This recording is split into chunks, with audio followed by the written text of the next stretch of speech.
Hi friends, మేము మా పెద్ద వారి ఇంటికి వచ్చినాం. మేము అందరం వచ్చినామని మా పెద్దాడి మా కోసం చేప తెచ్చిన అన్నగానే మేమందరము మేము ఎట్లా తింటున్నామో చూడండి.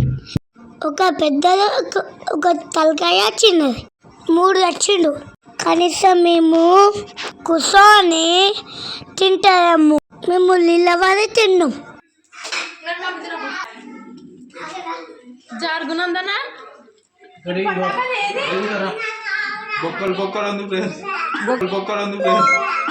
బొక్కలు ఏ చూడొచ్చామో బొక్కలు నక్కోతే నేను తింటే ముళ్ళు గుచ్చుకుంటా అని మా డాడీ తినిపిస్తుండు. మేము అందరం తిన్నాం కానీ తెచ్చింది మా పెద్దడికే లేదు. సూపర్ ఉంది.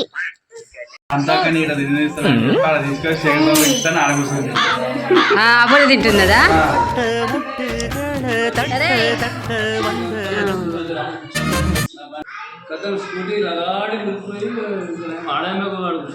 నువ్వు తెచ్చిన చేపలకు ఈగల పడ్డాడు చూడిపోకసారి. తెచ్చిన చేపలకు ఈగల పడ్డాడు చూడిపోకసారి.